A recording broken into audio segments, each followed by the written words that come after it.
Fast 100 का। Corona vaccine पर Delhi AIIMS के निदेशक डॉक्टर रणदीप गुलेरिया ने बड़ा बयान दिया। उन्होंने कहा कि जनवरी तक कोरोना वैक्सीन आने की उम्मीद है। वैक्सीन का ट्रायल अंतिम चरण में है और जनवरी तक रेगुलेटरी अप्रूवल मिल जाना चाहिए।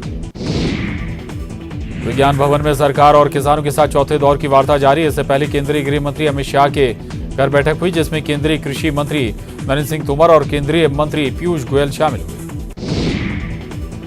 केंद्रीय कृषि मंत्री नरेंद्र सिंह तोमर ने किसानों से आंदोलन को समाप्त करने की अपील की। उन्होंने कहा कि कृषि कानून किसानों के पक्ष में है। लंबे इंतजार के बाद कृषि कानून में सुधार किया गया है। इसके बावजूद अगर किसानों को शिकायतें हैं तो उसे दूर करने के लिए सरकार तैयार है। किसानों के समर्थन में पंजाब के पूर्व सीएम प्रकाश सिंह बादल ने पद्म विभूषण सम्मान वापस कर दिया। उन्होंने नए कृषि कानून का विरोध किया। बादल अकाली दल के वरिष्ठ नेता हैं।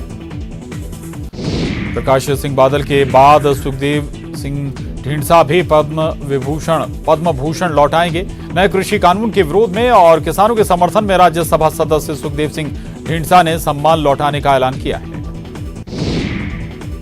बुरेवी तूफान से निपटने के लिए तैयारियां तेज हो गई हैं। पीएम मोदी ने केरल और तमिलनाडु के मुख्यमंत्रियों से बात की। श्रीलंका के समुद्री तट को पार करने के बाद आज ये तूफान भारत पहुंचेगा। करीब 2 सालों तक जमीन पर रहने के बाद बोइंग का 737 मैक्स विमान एक बार फिर आसमान में लौट आया है। अमेरिका के डैलस में इस विमान ने 20 महीनों बाद अपनी पहली उड़ान भरी। जम्मू कश्मीर के पुंछ में बर्फबारी की वजह से पिछले कई दिनों से बंद मुगल रोड खोल दी गई है। ये रास्ता बंद होने से फल और सब्जियों के कई ट्रक वहां फंसे हुए थे। राजसमंद से बीजेपी सांसद और जयपुर के पूर्व राज परिवार की सदस्य दिया कुमारी की कोविड-19 जांच रिपोर्ट पॉजिटिव मिली है। खुद सांसद दिया कुमारी ने इसकी जानकारी ट्विटर पर शेयर की है। चूरू में एक वीडियो सोशल मीडिया पर तेजी से वायरल हो रहा है। वायरल वीडियो में कुछ बदमाश सरेआम एक युवक की पिटाई कर रहे हैं और आसपास जुटी भीड़ तमाशबीन बनकर नजारा देख रही है। देश में कोरोना के 36,604 नए मामले सामने आए हैं। कोरोना से पिछले 24 घंटे में 501 लोगों की जान गई है। अभी छत्तीसगढ़ में कोरोना का कहर जारी है। छत्तीसगढ़ में 24 घंटे में कोरोना के 1648 नए मरीज मिले हैं। इंदौर में 24 घंटे में 560 नए मरीज मिले हैं। एमडीएच ग्रुप के प्रमुख महाशय धर्मपाल गुलाटी का निधन हो गया है। उन्होंने 98 साल की उम्र में अंतिम सांस ली। कई नेताओं ने शोक जताया। और एमपीसीजी सुपरफास्ट 100 में वक्त एक छोटे से ब्रेक का है, फौरन लौटेंगे। एमपीसीजी सुपरफास्ट 100 का।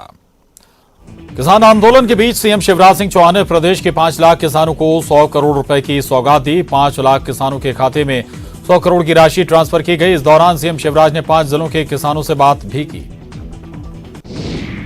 मंत्रिमंडल विस्तार पर सीएम शिवराज का बयान आया है। उन्होंने मंत्रिमंडल विस्तार की अटकलों को खारिज कर दिया है। उन्होंने कहा कि विस्तार की तारीख अभी तय नहीं है। बता दें कि 8 दिसंबर को विस्तार की संभावना जताई जा रही थी।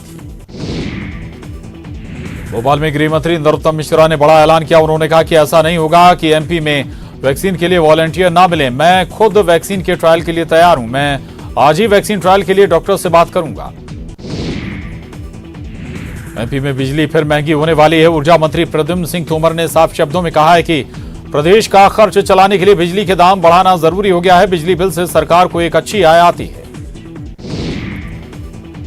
भोपाल में सांसद प्रज्ञा ठाकुर का काफिला रोककर एक महिला ने शिकायत की। महिला ने पुलिसकर्मी रतन सिंह की शिकायत की और अपने शरीर पर चोट के निशान दिखाए। सांसद ने महिला को कार्रवाई का भरोसा दिया। रतन सिंह निशातपुरा थाने में पदस्थ है।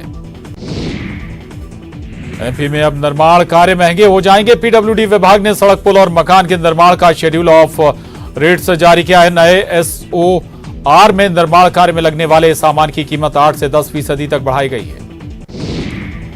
बीजेपी में मंत्री पद की दावेदारी जता रहे विधायकों के बयान पर कांग्रेस के वरिष्ठ नेता अजय सिंह ने कहा कि वो अब बीजेपी के गले की हड्डी बन गए हैं। उन्होंने कहा कि बीजेपी ने कांग्रेस की हड्डी छीन ली है और अब वो उनके गले की हड्डी बन गए हैं।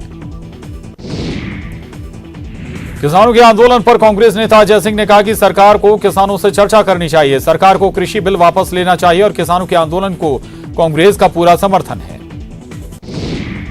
रीवा के शांति विहार कॉलोनी में स्थित एक प्राइवेट लिमिटेड कंपनी पर जीएसटी विभाग की टीम ने दबिश दी और जीएसटी रिटर्न को लेकर जरूरी दस्तावेज खंगाले। जीएसटी विभाग ने कहा कि कंपनी ने जीएसटी रिटर्न में घपलेबाजी की है, जिसकी शिकायत पर कार्रवाई की गई है।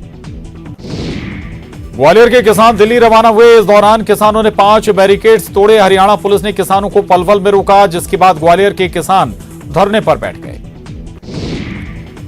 सुकमा के केरला पाल पहुंचे मंत्री कवासी लखमा ने जिले में 3 नए धान केंद्रों का शुभारंभ किया। उन्होंने कहा कि सिर्फ छत्तीसगढ़ सरकार एकमात्र सरकार है जो किसानों के बारे में सोचती है। भोपाल की पिपलानी पुलिस ने गांजा तस्कर को गिरफ्तार किया और 6 लोगों से करीब 1 क्विंटल गांजा जब्त किया है। पुलिस ने गांजा एडिक्टेड लोगों और गांजे का सेवन करने वाले छात्रों से चर्चा कर तस्कर तक पहुंचने के लिए प्लान बनाया था। इंदौर में द्वारकापुरी थाना इलाके में अलग अलग लिस्टेड बदमाशों के ठिकानों पर निगम का बुलडोजर चला। इस बार निगम के बुलडोजर ने लेडी डॉन के ठिकानों को ध्वस्त किया। दरअसल लेडी डॉन अलका और उसके पति पर गंभीर अपराध दर्ज हैं। वहीं सूरज नेपाली के मकान को भी निगम ने गिरा दिया। नेपाली पर हत्या के प्रकरण सहित कई गंभीर प्रकरण दर्ज हैं। शेड्यूल में 8 नवजातों की मौत के मामले पर स्वास्थ्य मंत्री प्रभुराम चौधरी ने कहा कि मुख्यमंत्री के निर्देश पर जांच कमेटी बनाई गई है। जो रिपोर्ट आएगी उस पर कार्रवाई की जाएगी। खंडवा में एक भीषण सड़क हादसे में दूल्हे समेत 6 बारातियों की मौत हो गई। बारातियों से भरी ट्रैक्टर ट्रॉली मोजवाड़ी से मेहुल जा रही थी, जो रास्ते में पलट गई। दुर्घटना में कई लोग घायल हो गए हैं, जिन्हें जिला अस्पताल में भर्ती कराया गया है। दिल्ली में चल रहे किसान आंदोलन के समर्थन में कांग्रेस उतर गई है। एमपी कांग्रेस का किसान मोर्चा किसानों के समर्थन में आंदोलन करेगा। इस बात की जानकारी पूर्व मंत्री पीसी शर्मा ने दी है। केंद्र सरकार के साथ किसान संगठनों की मुलाकात के बाद किसान कांग्रेस आगे की रणनीति बनाएगी। इंदौर में कोरोना संकट के बीच कोविड स्टाफ हड़ताल पर चला गया। 600 अस्थायी स्वास्थ्य कर्मचारी हड़ताल पर चले गए हैं, जिसके बाद परेशानी बढ़ गई है। वे 1 महीने के कॉन्ट्रैक्ट से नाराज हैं।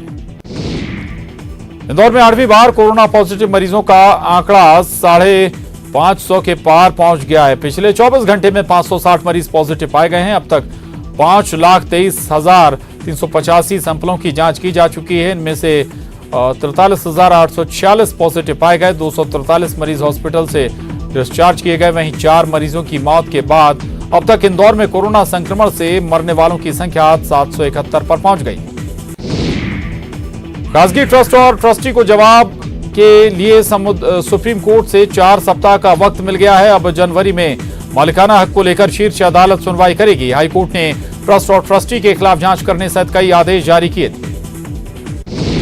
खंडवा के टिटिया जोशी के पास अमरावती से आ रही एक कार अनियंत्रित होकर पुलिया से नीचे गिर गई। कार में बैठे 5 लोगों को स्थानीय लोगों ने काफी मशक्कत के बाद बाहर निकाला। इनमें से 2 लोग गंभीर रूप से घायल हैं, जिन्हें इलाज के लिए इंदौर रेफर कर दिया गया है। बाकी घायल खंडवा जिला अस्पताल में भर्ती हैं।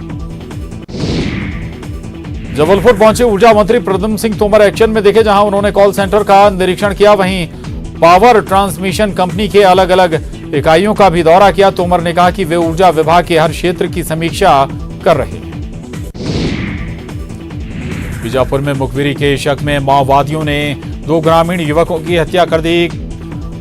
कमका नार के हपका पारा और गायता पारा के रहने वाले सन्नू उइका और सुनील बोड्डू को घर से अगवा किया गया था और हत्या के बाद शव गांव के पास फेंक दिया गया। सतना में दुराचार के आरोपी और निलंबित परियोजना अधिकारी के बारे में राज्य मंत्री रामखेलावन पटेल की सिफारिशी पत्र लिखने और नवीन बहाली के निर्देश देने का मामला तूल पकड़ता जा रहा। पूर्व मुख्यमंत्री दिग्विजय सिंह ने शिवराज सरकार और उनके मंत्रियों पर गंभीर आरोप लगाए। दुर्ग पुलिस ने सोशल मीडिया से होने वाले फ्रॉड से लोगों को बचाने के लिए भिलाई में साइबर लेन की स्थापना की है। इसके जरिए लोगों को व्हाट्सएप, फेसबुक और सोशल मीडिया के दूसरे प्लेटफॉर्म के इस्तेमाल की जानकारी दी जा रही है।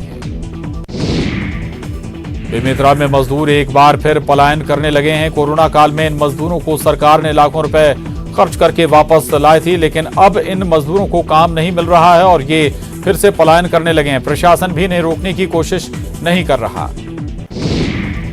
जीएसटी क्षतिपूर्ति के लिए ज्यादातर राज्यों की तरह छत्तीसगढ़ ने भी पहला विकल्प चुना है। इसके तहत प्रदेश को 3,109 करोड़ रुपए स्पेशल बुराइंग विंडो के तहत मिलेंगे। इसके अलावा प्रदेश के जीडीपी का 0.50% यानी 1,792 करोड़ रुपए का अतिरिक्त कर्ज भी प्रदेश को उपलब्ध कराया जाएगा। कांकेर के पंचायत क्षेत्र चावड़ी बरकछार के ग्रामीणों ने कलेक्टर से मिलकर धान खरीदी केंद्र को बदलने की मांग की है। दरअसल गांव से धान खरीदी केंद्र 8 किलोमीटर दूर है। ग्रामीण किसानों को यहां से वाहन की सुविधा भी नहीं मिल पाती, जिसके चलते उन्हें भारी परेशानी का सामना करना पड़ता है। ग्रामीणों ने मांग की है कि पास के लीलेझर धान खरीदी केंद्र में धान विक्रय करने दिया जाए। और इसके साथ ही एमपीसीजी सुपरफास्ट 100 में बस इतना ही। खबरों का सिलसिला